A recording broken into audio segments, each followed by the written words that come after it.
Assalamu alaikum wa rahmatullahi ta'ala. Welcome to dear brothers and sisters. Nice meeting you today. Today we are going to talk about the four major forces acting upon an aircraft. So the first one is the lift, followed by the weight and thrust, and lastly the drag. However, the thrust force is acted towards the head of the aircraft, which is basically located towards the cockpit, and the drag force is directly acted upon the aircraft, which is located towards the tail of the aircraft. And the lift force is the force acting towards uh, the wings of the aircraft, which air penetrates through the wings and aids the aircraft to take off. This is usually happening when takeoff. And the last one, weight, is basically the main weight of the aircraft underneath the body of the aircraft.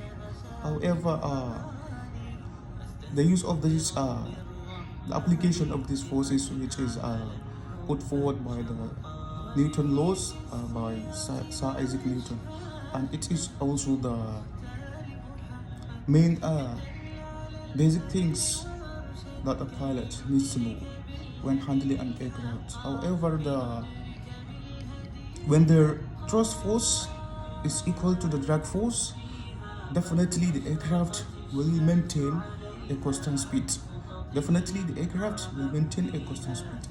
However, when the thrust force is being increased, definitely the aircraft will keep inclining. That's why you noticed when the aircraft is about to take off or after takeoff, aircraft goes like this because of the thrust force is more than the drag force.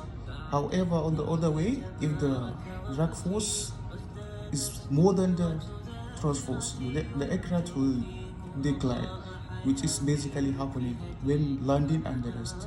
So definitely this is very important. And also the aerodynamic, which also happens at the same time. This is simply the penetration of air through a substance or an object. Basically, the air also is a phenomenon. So it's very important to know this. So in our next class, we are going to look about the ADM, the aeronautical decision making, which I mentioned initially in my last video, and also the aerodynamics also. It's very important to know this. Thank you very much. However, I will be making my next flight, inshallah, which will basically illustrate what I've said initially from DXB to Addis Ababa very soon. Thank you very much. I will see you there.